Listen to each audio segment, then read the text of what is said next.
tongue is numb, the current's clean. Your dog is dead, it's a Ponzi screen. Ponzi screen, Ponzi screen, because it's just something to do.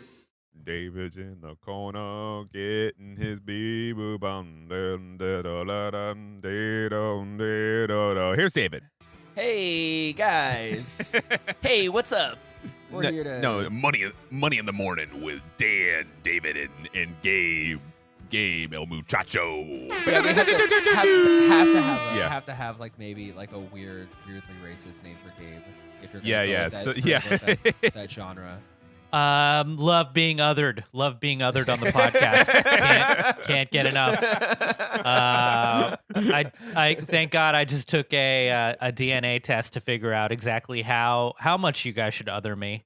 You know, using our modern day blood phrenology that we've got going on now. Everyone I know taking the tests, telling me that I thought I was 50% Scotch-Irish, but I'm actually 42% Scotch-Irish. And did you know that I've got a drop of Egyptian? I don't know where that came from. Oh, my God. Oh, my God. Wow. Yeah. Descended from a pharaoh, huh? Yeah. All right. All right, That's where I came from. The milkman was actually Morsi in hiding. Actually, I descended from one of the craftsmen who made the pyramid. You know, it wasn't made by slaves. It was made by craftsmen. Oh, so you're Jewish. History's most famous construction workers. The Jews. I'm the Jews, solid pyramid work. I love it. I imagine them scaffolding the pyramids and catcalling like young Cleopatras. Yeah. It's like, hey, look at that one over there. Look at that sweetheart with the nice smoky eyeliner. I'm building a cat over here. Hey, look at the tuchus on that punum. Am I right, fellas? All right. Oh, boom, boom. For those following along, I just said, "Hey, everyone, look at the ass on that face." That would be very fun. Yeah, I have great. to say, full disclosure, I did do 23andMe in 2017. What? So I apologize. Have you alerted your entire extended family to this fact? No, my mom loves, I don't know about your guys' moms, but my mom fucking loves ancestry and lineage and is obsessed with the fact of finding out where every one of her like great grandmothers like came over from Italy specifically. Yeah. She loves it. Wow. So she's she's like a character from The Sopranos, being like, "Oh, we're from the same town." Avellino. She's obsessed with it. She loves being like, "Did you know that we're from Bali? It's a port city in Italy. It's there's lots of West African in there as well." Bali?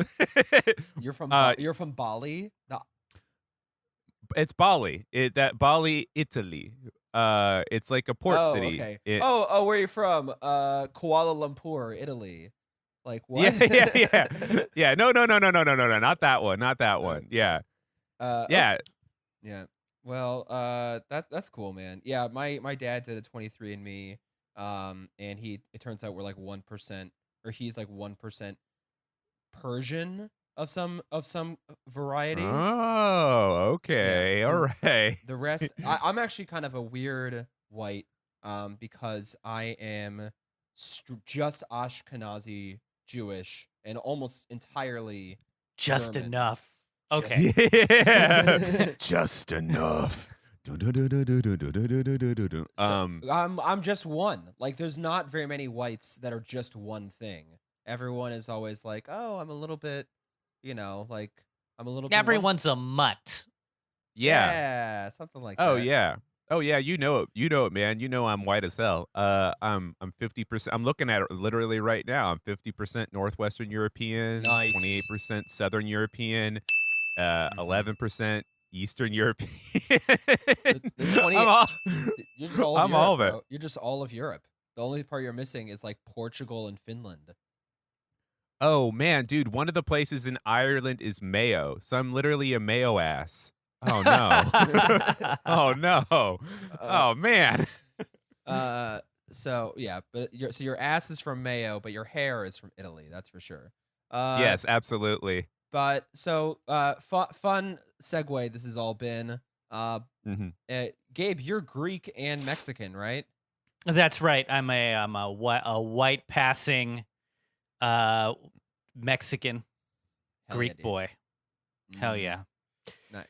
No Scotch Irish Me in neither. the 23andMe. I don't. But none of this matters in the context of the United States of America, where we live under a system of white supremacy that doesn't really care about your tribal backgrounds. What? Part of the Great American Project has been to homogenize all immigrant communities and assimilate them into our caste system.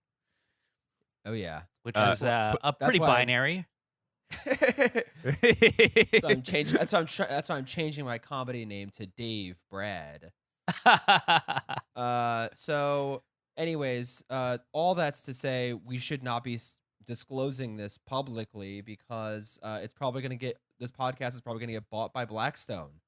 If we share it, Blackstone, a private equity firm, is the largest private equity firm in the world, is acquiring Ancestry.com for $4.7 billion. Nice. $4.7 billion.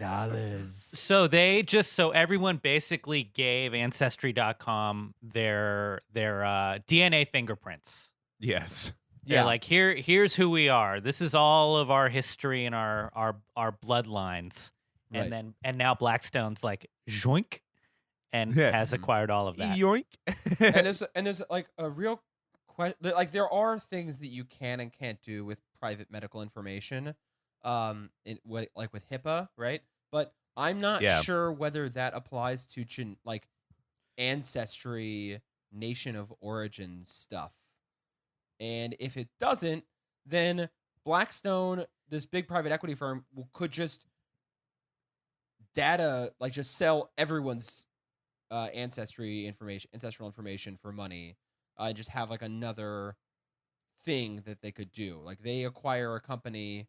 I don't know. There's a lot of fun, creative ways that a company like Blackstone, which is like, to remind you like what a private equity firm does, right? A private equity firm is a group of private investors that buy a company or buy a very large stake in a company, usually the majority, like what they did at my former news outlet and what they also did with Reuters, who reported on the story that we're looking at today. Reuters is actually owned by Blackstone. Fun fact. Oh God. Yeah. I already know what they're gonna do with this stuff. I'm scrolling through my profile and they're saying like I went through the Northwestern European thing and it says explore your ancestry through Airbnb. I know what they're gonna do. They're gonna sell stuff to me. Yeah. Racially discriminate on housing. Yeah, they're literally. Oh, I could stay in an old world converted stable yard with a swimming pool. We've redlined all the places you can stay in Mayo. Yeah. Mayo ass. So a private equity firm will buy a company that is struggling, in theory, in some way, or just isn't reaping enough profits for the shareholders that they would like. And it buys it, so the shareholders make a bunch of money from the purchase. And then they collect huge fees, usually like 2%, I believe, 2 to 4% management fees, and 20% performance fees. So of all improved performance, they take 20% off of that, and the 2 to 4%. And usually private equity's strategy to increase performance is to automate jobs and do layoffs and basically pump money into the business where it's doing well and basically cut off the stuff that's not doing as well. And then just as they've made all that money and restructured and gotten higher performance for maybe 1 quarter, they'll sell it off again at a much higher amount, and again making a lot of money for the shareholders. Meaning leaving the company oftentimes in shambles before the new owner has any idea of what is going on. And it's like all these people are like very Pete Buttigieg-y. Like private equity firms are like consultant class basically, but instead of just being outside consultants, if a consultant bought the company and did their little McKinsey bread price fixing magic, on the company, and then they sell it again for like an outstanding profit. So Blackstone is taking that business model, and that business model now owns your DNA. Yeah, it has it's super cool that like all private equity, like the only thing they've done is just got incredibly efficient at selling things that people don't or like offsetting things that like people you usually can't sell. Like if you have like a building or you buy a company and they're just sort of like, all right, you guys, we're selling all the good stuff off of this. Also, we're selling the chairs. So find a fucking buyer for the chairs. Right. They're like, but we're not even going to make money if you sell the chairs. And then like the next company is just sort of like, oh, wait, why is this place been pilfered like a fucking like, a building in like 1970s, fucking Bronx where like it's on fire. Why, what happened here?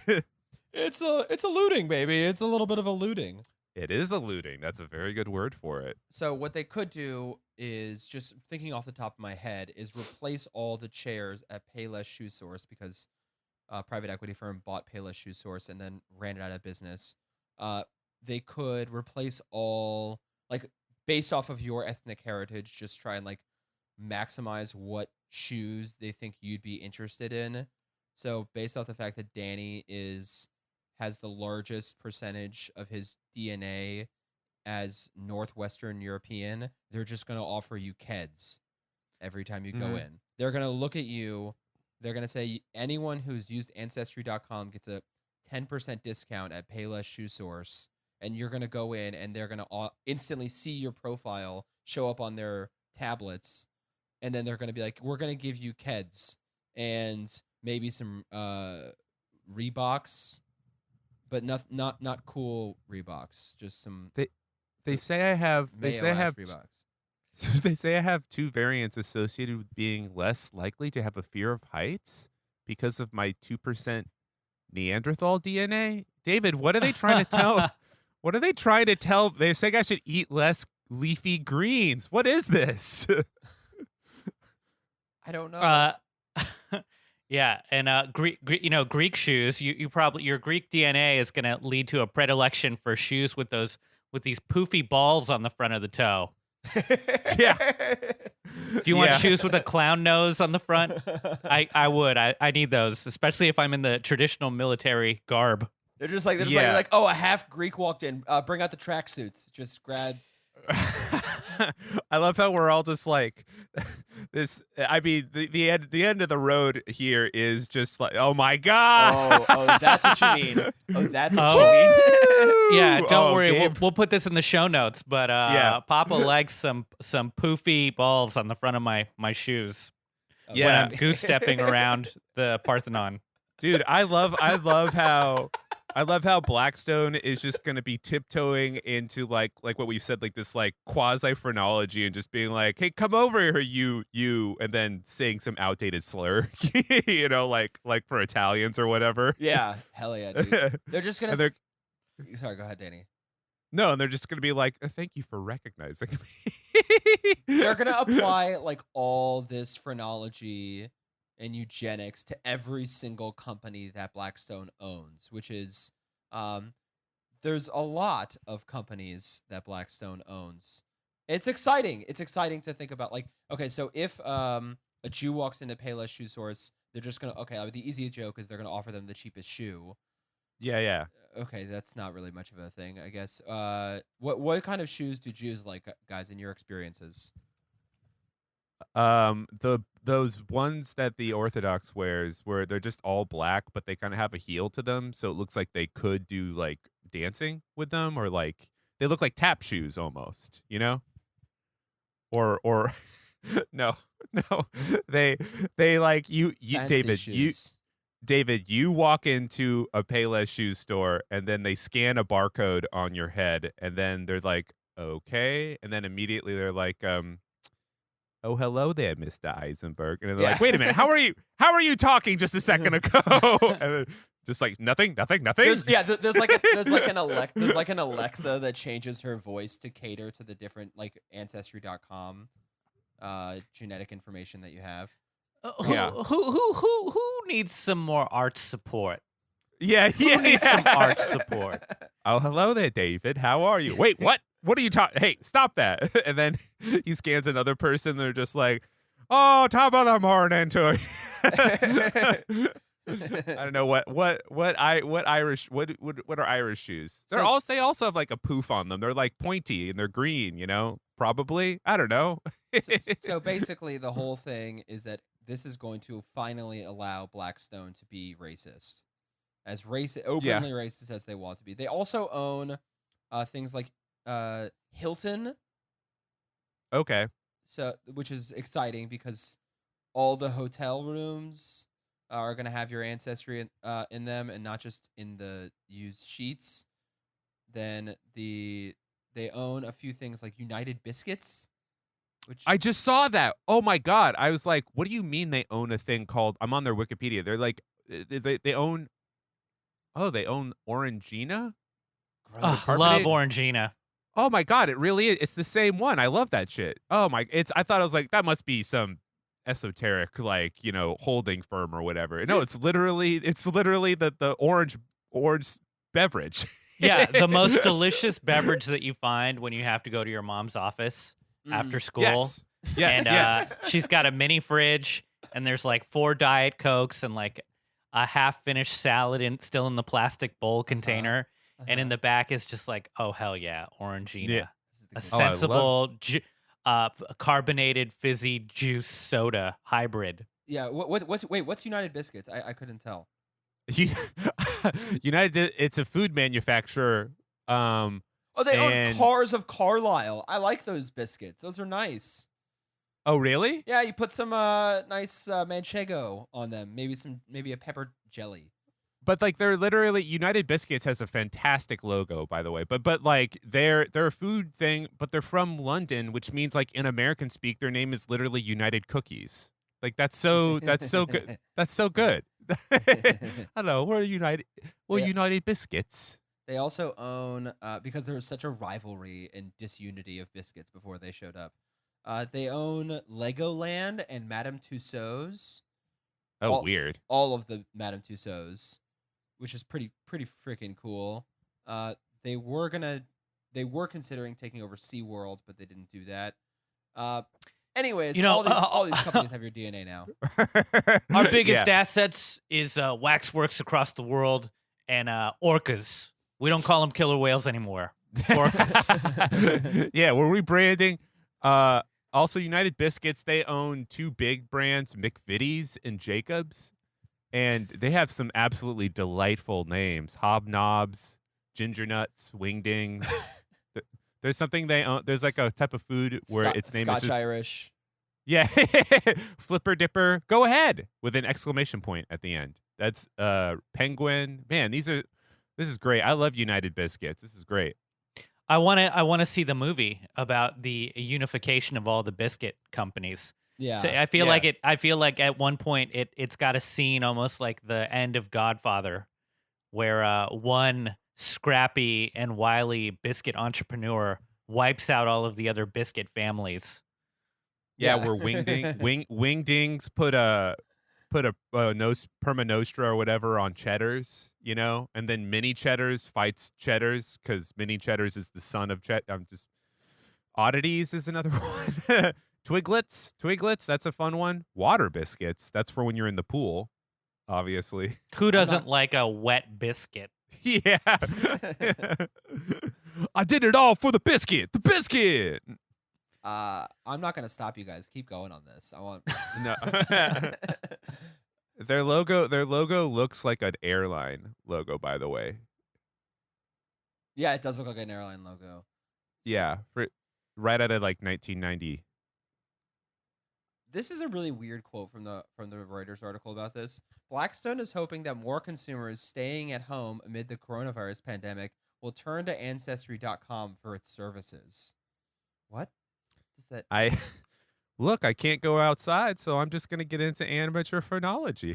Yeah, it's like I want to know. It's like it's just like I want to know what my ethnic background is or my national background is because I want to know whether like I'm more susceptible to the disease. Like, I'm worried that I have like some genetic mutation. Like, it's just I'm confused. I don't know. I don't trust it.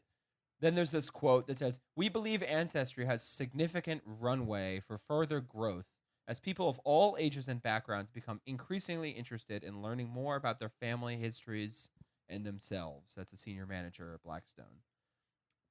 I wish these fucking companies would have just stay in their lane. Like, these people own they own Freescale Semiconductors and Michaels, the craft company. Like, come on, man. Like, and Orangina, Nielsen Holdings. It's just like, just do one thing. Do one goddamn thing. Yeah, so I'm not allergic to pollen, but 23andMe is not going to know that. They're not going to find out about that stuff. That they don't need to know. That's not on their need to know list. All right. But the FBI knows about it now, and so does Blackstone, which is just exciting stuff. I just like picturing in the background like some guy in the basement of Blackstone, just looking at everybody's like DNA profile, like just a weird incel guy, just like, fucking, you're allergic to pollen. That's the best case scenario, by the way. Is that just a creep? Yeah, there's got to be like some guy whose entire job is to come up with creative ways to exploit someone's genetic information. Yeah, sure. Yeah. We know, buddy. We know that there's an 85% chance that anytime you taste cilantro, it's gonna taste like soapy water to you. Yuck. Mm-hmm. Yucko. That's yuck. That's why every time you enter a Hilton, we make sure there you go that they don't have any Mexican food there, because we know you don't like cilantro, and cilantro is heavily featured in that. Like, they'll have to do something. I'm just trying to struggle, like, what is the most nefarious thing that they could do with your genetic information if they could share this with all other Blackstone-owned affiliates? They could probably, there's a reasonable chance that at some time they would acquire a medical firm, and then they would get into the whole like, oh, wait a minute, you have a predisposition for Alzheimer's or something like that. Ergo, we will not cover you. You. You know, that's like, I think that's the biggest one I can think of. Yeah, then they just have somebody who calls you up and they're just sort of like, you're a Neanderthal. Ha, you're dumb. All right. Well, have we milked that one for all it's worth, boys? I think so. All right. So moving on, we're the big news. Let's see. This came out from the Times. The major U.S. health insurers report big profits benefiting from the pandemic. Speaking of health insurance companies. Woo! Yeah, baby. So touchdown.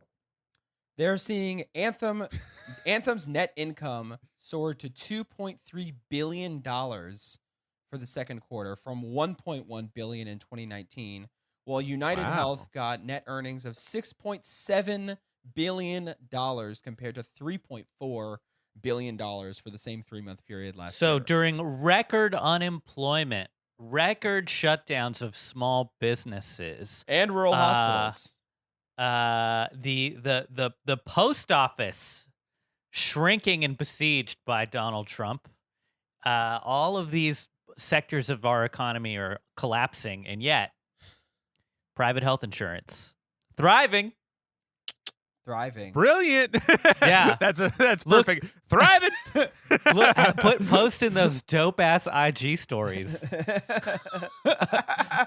all pictures by the pool, all Lambos. Yeah, dude. Nice white teeth, doing all the fitness apps. It's it's like the celebrity who is like sending out like a video of them being like, we're here for you during coronavirus in like their mansion.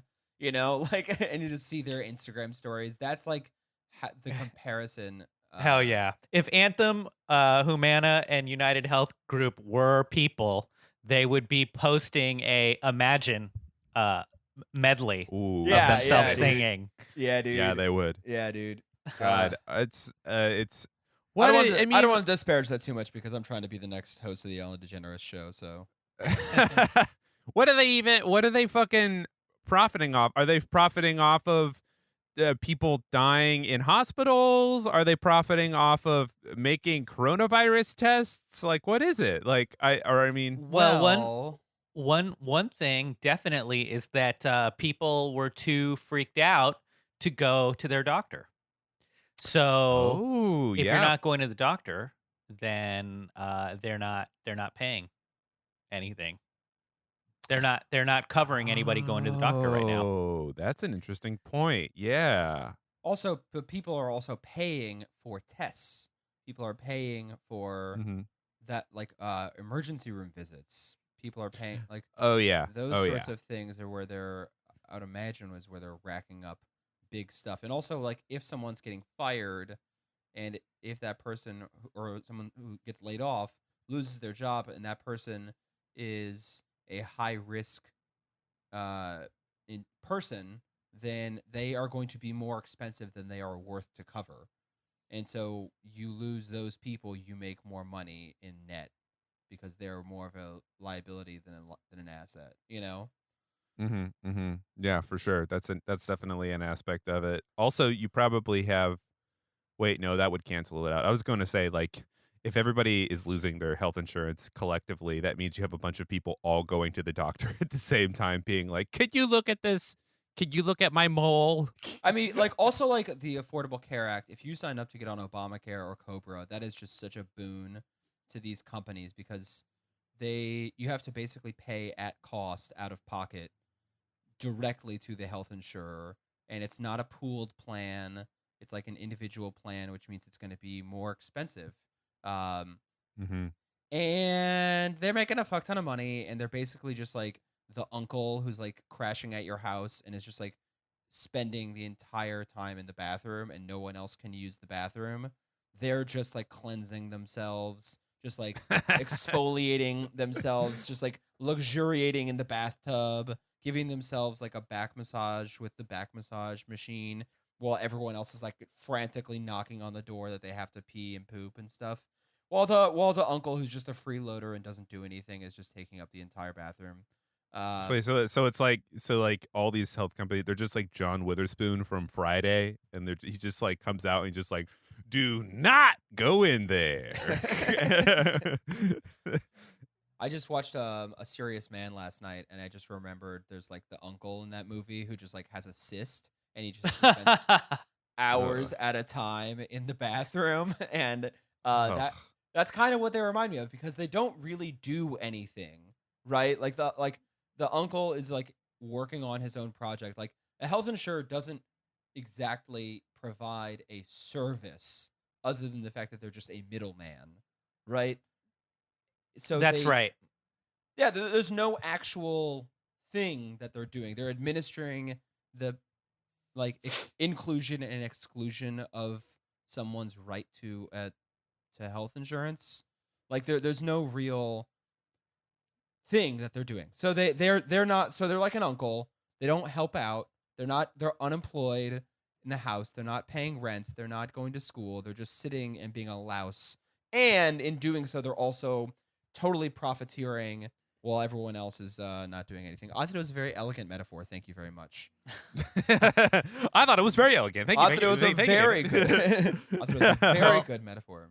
It says that they were like under the Affordable Care Act. A lot of these they're supposed to have a cap on how much profit they can have before they have to give rebates to their members. Right. But they're not really giving the rebates yet.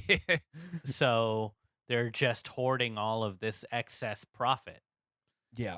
And the rebates could take up to 3 years under the Affordable Care Act. So the Affordable Care Act basically it's one of the reason why it's like 1,000 pages and one of the dumbest laws ever to happen is because there's just all these weird little like minutia of regulation that's like controlling all of these huge multi-billion-dollar companies. One of them is insurers are required to use a fixed percentage of the money they take in from premiums for their customers' medical expenses, at least 80 cents for every dollar, and 85% per dollar for large employers. The 80% per dollar for small employers. The remaining Oh my 15 to God. 20% is all they're allowed under the Affordable Care Act. Which means that this is like they have to define small and medium and large size business under the Affordable Care Act, and it's a different definition. So like this is all going to lawyers. All the lawyers making so much money on this stuff. The remaining 15 to 20% is all they're allowed under the Affordable Care Act to spend on administrative costs, like overhead and marketing, and to keep as profit. Any additional revenues are to be returned to customers as a rebate. Insurers are currently spending a far lower portion of premium revenues on their customers' healthcare costs. CVS, which owns Aetna, says its medical to benefits ratio is 70% for the quarter, compared to 84% in the same period of 2019. They're just running away with the money. This is so what is this rebate shit? What is this like? What? Am I buying a printer at CVS and then mailing in a weird coupon that I had to print out on the printer so I can get $50 back? Like what is this? Is the stupidest shit ever. It's so complicated. Hold on, wait, Danny. Let me sweeten that for you. Let's sweeten that with this. The rebate might arrive in 3 years. After we've calculated exactly how much of an excess in profit there was. And guess what? If you have started a small business in an opportunity zone, and you're on a Pell Grant, and you could have a reduced college tuition forgiveness program accelerated with lower interest rates. I mean, it's one of the just absolutely perfect policy plans. I mean, it's the thing that all the kids want. It's exactly on like when people were imagining. When you're like in preschool and you're like, what does a doctor do? And you're like, a doctor imagines how to spend health insurance profits between 80% if you're a small business and 85% if you're a large company, and rebate it out if you go over that amount. And that's what a doctor does. It's the platonic ideal of health insurance. Yeah, I don't know. These people, they always just like to scare everybody, and it's like, oh no, if we try to cover everybody, all those people at the who are sick all the time, they're just gonna cost all the money. And it's like they're not technically wrong. The people, there is like a group of people who go to the doctor much more frequently, who end up costing a substantial amount more than everybody else. But everybody always just forgets about all of your like dipshit friends who can literally be holding a stick of dynamite and it explodes in their hand, and then they're just like, they just look like Wile E. Coyote at the end, where they just have like a soot covering, and they're just like, what's going on, dudes? Like it's not. I fucking hate it. I hate it so fucking much. Ugh. I think it's just amazing about the health insurance industry is just how removed it is from the idea of what you expect it is in reality. Like when you're a child and you imagine what a lawyer does, you think of law and order. But in reality, most lawyers are corporate lawyers and do complete just like the most banal, boring stuff, or they're like DUI lawyers, maybe, right? If you're lucky and you want to see some action. But like there's no, and the same thing with like health insurance, and there's just so many industries because of like this neoliberal capitalism where the job itself doesn't exist anymore. It's been enhanced and obfuscated and kind of capitalized, for lack of a better term, into something that is just you spend all this time calculating profits and distributing rebates over the course of a 3-year period under the terms of the Affordable Care Act if you are a small business. Like there's not. It sounds stupid, but there's not simple jobs anymore because. Yeah. And while this is happening, we're seeing this disconnect between these insurance companies making these skyrocketing profits and all of these small hospitals and small medical practices struggling to stay open at the exact same time. Yeah. During a pandemic. Right.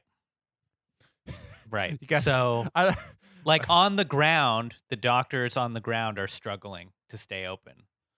For a long time, I really thought that like the reason why people oppose the Affordable Care Act is because Obama was black and like there was just like an implicit racism thing. But like, and I wrote like a McSweeney's piece about it and whatever. But like, I it's really a bad law. Yeah, no, it's not good. Like, it's not a good law. Also, like, it really did raise people's premiums. It didn't rein in the health insurance industry. It was a huge boon to the health insurance industry. And it's just kind of like further capitalizing this process and speeding up the decline of these rural hospitals, small medical providers, because it is still fundamentally tied to the profit motive. Dude, Obama's going to go down in history as like one of the bleakest presidents that we had. Just like looking at this where, you know, historians are going to look at 2009 and be like, wait, you made 1 million clauses for the people making money off of this? Like, what? What are you talking about? Well, anyways, I'm feeling good. Hey, you know what? Hey, you know what? They all get this in the end. That's right. Dude, what? You just busted out a Bunsen burner? I got a soldering torch.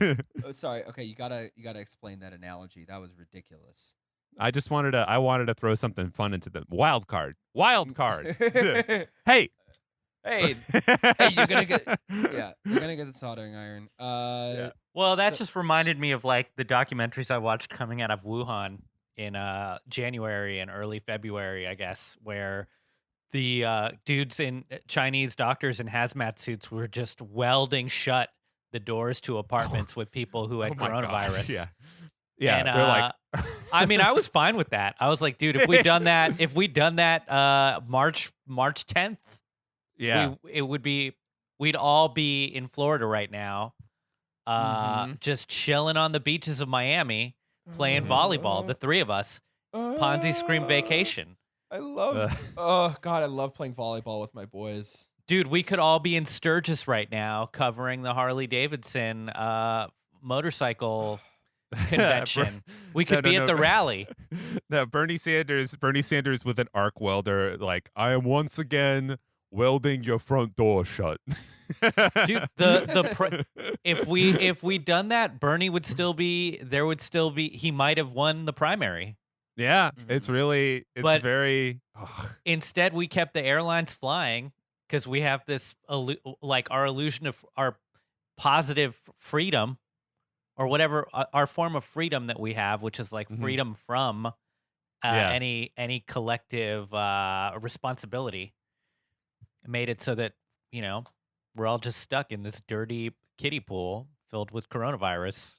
Dude, we're like I don't know if you guys had this experience, but in my early 20s, whenever I would go to like a house party in the summer, there would always be like, this is like 2010, so you know, this is the peak of like cut off shorts and jeans and shit like that, and people looking like garbage in Portland, Oregon. And there would always be a kiddie pool that somebody had like sort of filled up with hose water, and then there was always just two people just sitting in it drinking, having already drank like 7 Pabsts with their just like their feet in the water and just like this is fun. And it's like, ugh, it's the grossest water I've ever seen. And that's what the United States is right now. We're just two people just like, yeah, come in, the water's lukewarm. I wonder, yeah. Do you think that, I don't know. I didn't have anything to say. This sucks. It's hard for me to think of sometimes something to say when we do a story about just such horrible systemic greed and corruption and like incompetence. I sometimes am. I think you guys are better, maybe, at just finding a. I can't. I just give up. I can't do it at a certain point. Well, you I'm know just what? So mad or something.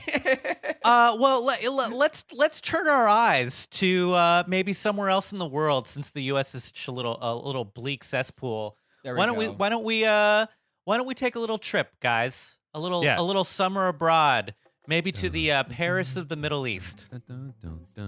AKA Oh no, Beirut! What happened? Oh no! What happened? No! It was sad for what everyone realizes. Like the thing that happened, there was an initial fire, the explosion that happened afterwards in Beirut. In addition to all the other mounting economic and political problems that the country has had, there was an explosion that was caused by 2,750 tons of ammonium nitrate stored in a port warehouse, which is ammonium nitrate is a chemical used in both agriculture and construction, and basically it was also used in the Oklahoma City bombing in 1995 by everyone's favorite Iraq War veteran, Timothy McVeigh. Dude, I was gonna say, when you said ammonium nitrate, I was like, wait, you mean fertilizer? Like Oh yeah, buddy. Yeah. Tons of it, like Yeah. like hundreds of times more than what they used in the Oklahoma City bombing. Way and if more. you've Yeah. seen the images, it looks like it's like straight out of Akira. Like Yeah. it's devastating the way that it demolishes the city. They said that it was the third largest explosion in world history after the Whoa! two atom bombs that went Really? off in the urban area. Yeah. It was the third largest Wow. explosion in human history that affected like an urban area. Sorry. Oh, okay. Because there are Okay. other atom Okay. bomb tests, like, and there were H bomb tests and stuff like that. But the third, yeah. So the only times that an urban populace has been affected by something this big was the two atom bombs. So this was what is interesting about it, beyond just a lot of things, is how it got there.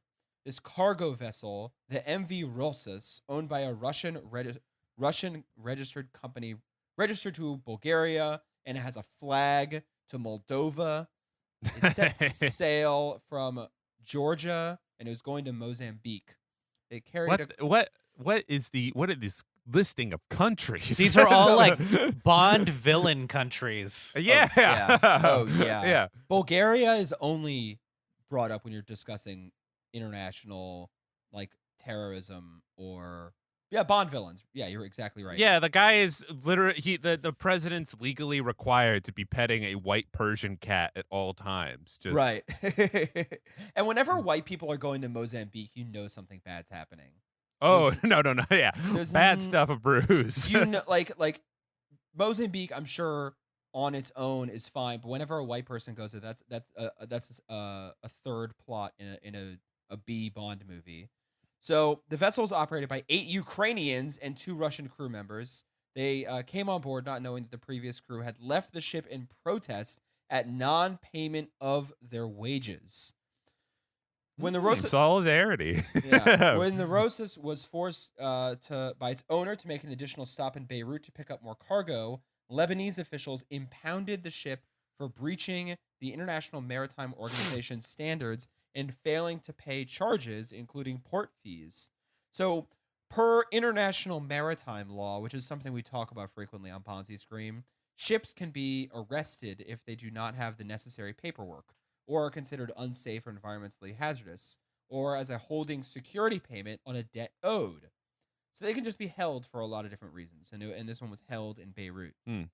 The guy didn't have the money, okay?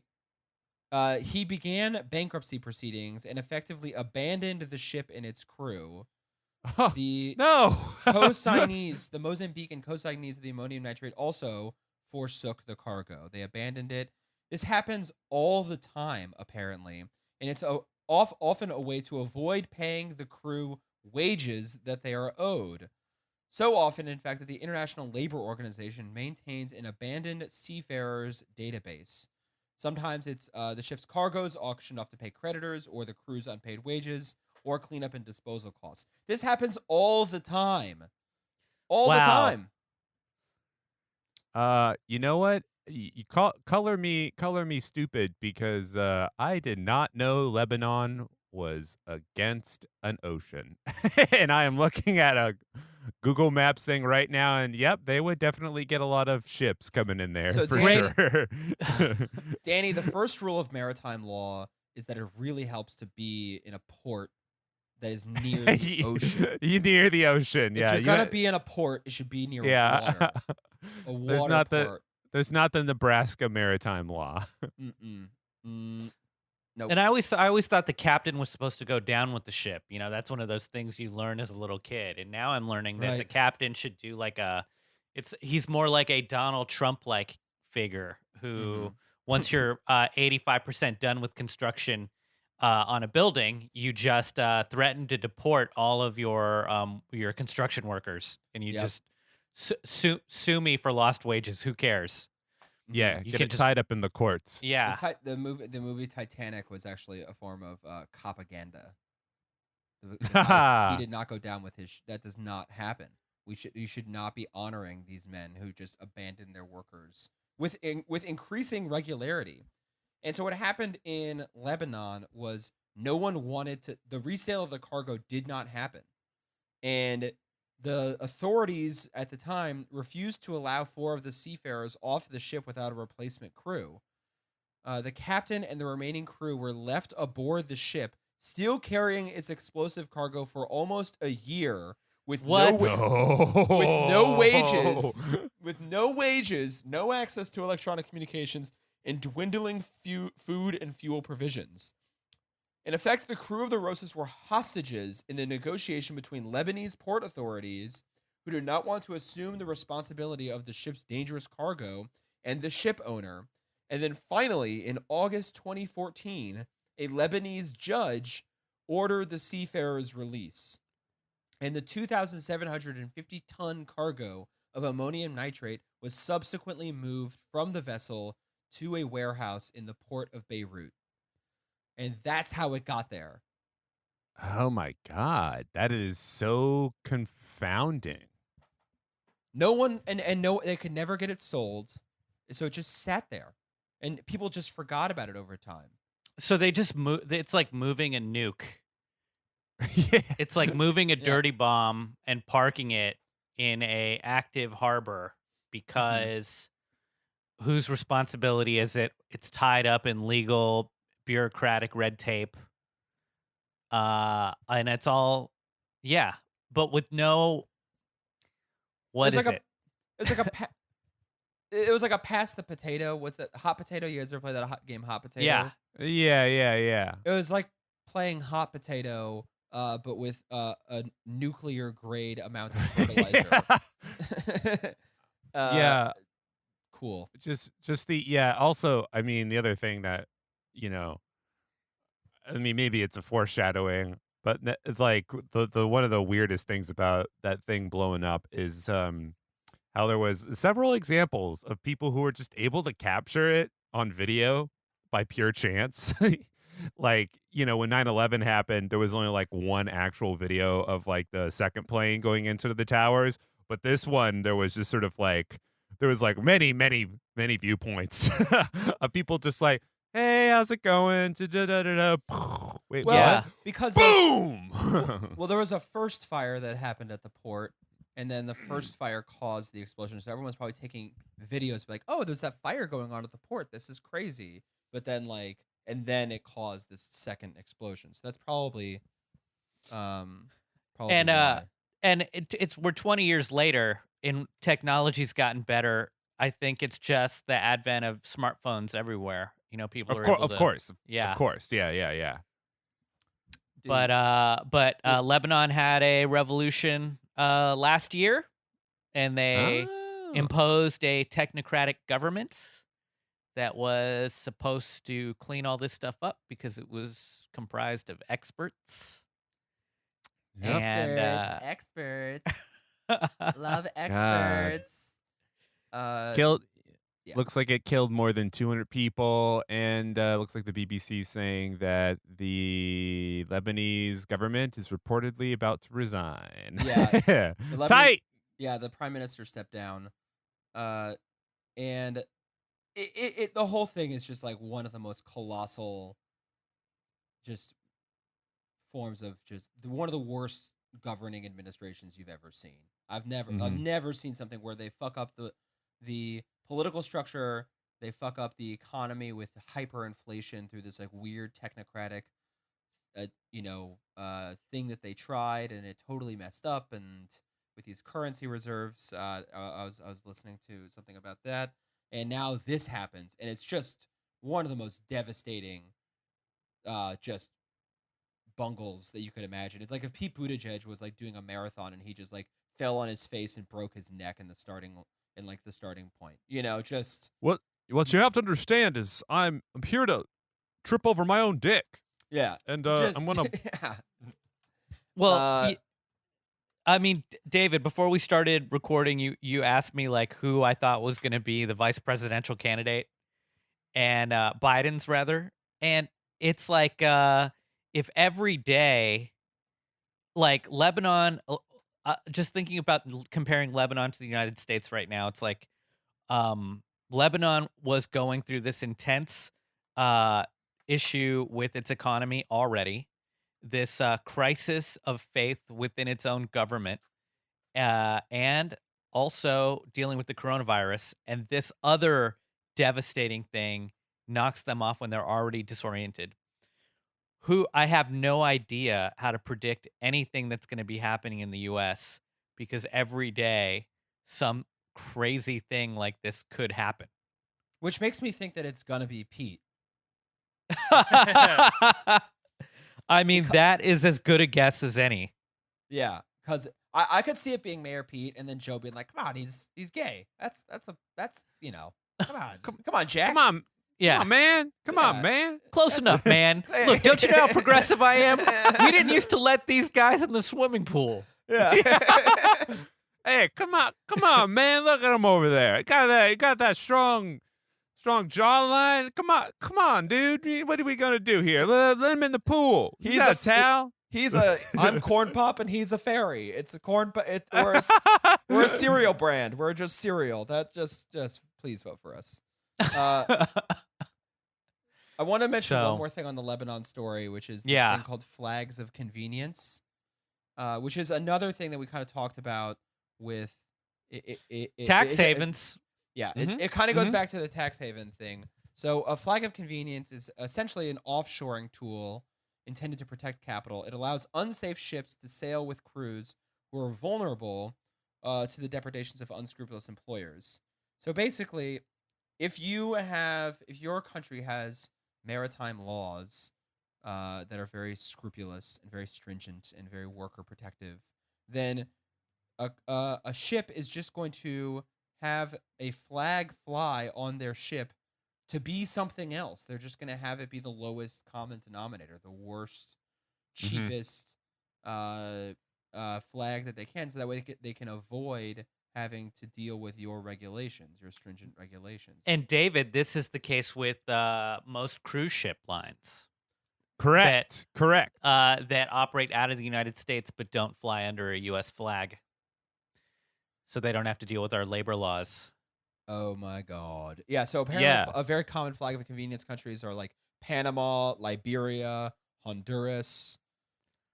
It's all, I mean, it's just like the exact same thing. The convenience in flags of convenience, according to essayist John McPhee, is that taxes could be avoided, insurance could be to a considerable extent ignored, and wages attractive to ship owners could be paid to merchant sailors drawn from any part of the world.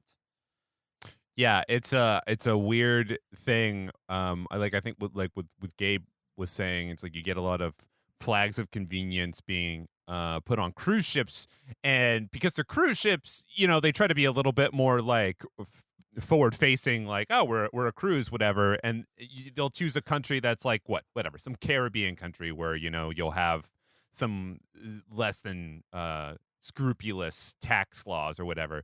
But then you get into these international shipping things, and they're just like, nah, we're not even going to put a St. Kitts flag on here. We're putting Honduras. Yeah, we don't give a shit. This is clearly a race to the bottom. It's really amazing to kind of see this. Here's my policy proposal. We just end the entire concept of incorporation or the flag that you're flying or any of that sort of stuff. You have to abide by the laws where you have your like main business, where your headquarters is where is the laws you have to abide by. And there are like ways under the law where you can define what a headquarters is. There's like a whole thing to figure that out. Or you can do it where you do the majority of your business. That's the laws you have to be held to. We just got to get rid of this incorporation stuff. There's no actual use for it. This is like the health insurance industry. There's no actual social function that an incorporation or a flag of convenience actually does.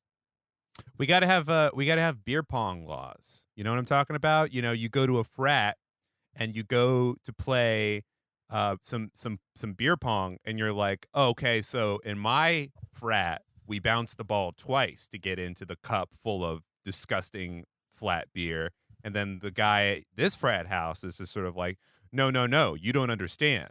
You're in my domain now, so you got to make sure that you bounce the ball once and then you chug the beer. That's what I'm talking about. Yeah, I actually fly the flag of Liberia, so it's 3 times for me and once for you. So go fuck yourself. Yeah. I fly the flag of Barbados, so all of the red Solo cups are actually filled with vodka, and we're gonna get fucking party. We're gonna party tonight. Your Solo cups are filled with vodka. Mine are filled with Red Bull. And yeah. I'm gonna be or with Adderall, so I'm gonna just win. I'm gonna just a cup of Solo, dude. That's like an Eric Andre sketch. Just going to a party with a Solo cup. You're like, "What's up, dudes?" And it's just filled with pills. You're like, blah, blah, blah, blah. Anyways, that's flags of convenience. It's just a red cup filled with Adderall. That's all you need to know, folks. That's the whole definition of what a flag of convenience is. Did we learn something today about this stuff?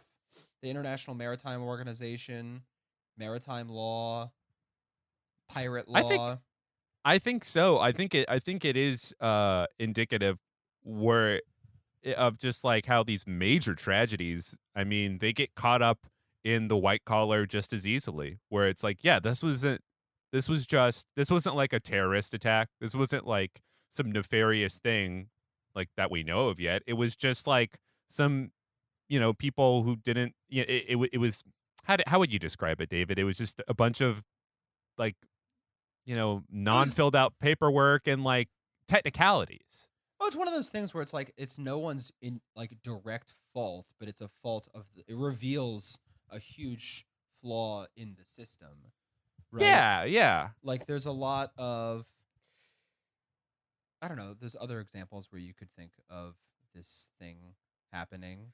Well, this wasn't the free market clearly regulating itself and being the best possible system. Yes. Yeah, exactly. You got it, Gabe. You got it.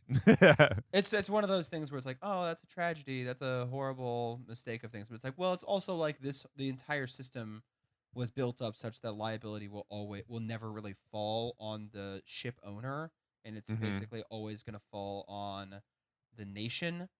And the nation if they don't really have the ability or the infrastructure to handle nuclear grade fertilizer, then it's just going to sit there and it's going to be a huge liability, and no one's ever going to get rid of it, and the corporation's going to have like no liability. So if there's a lawsuit that comes out of this, is this firm MV Rosas, are they going to pay the government of Lebanon for the damages for this?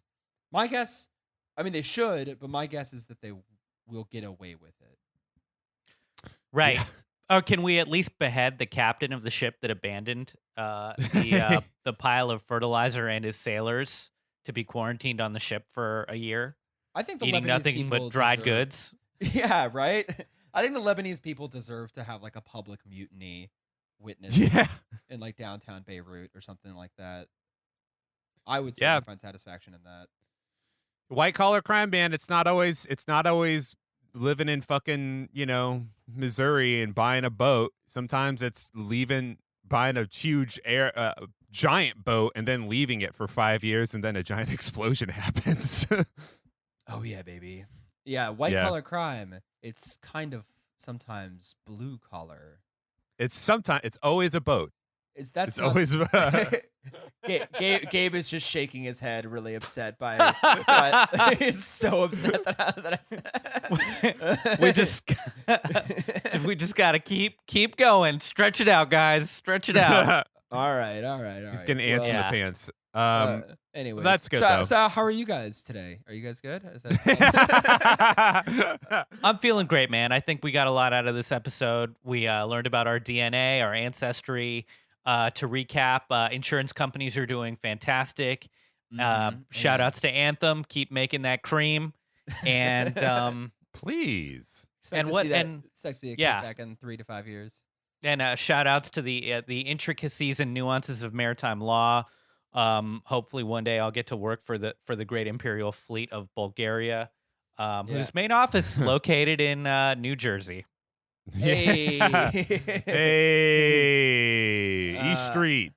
All right. Well, that's been Ponzi Scream. Bye, guys. Ciao. All right. Get out of here. Get out of here. Yeah. Bye, friends.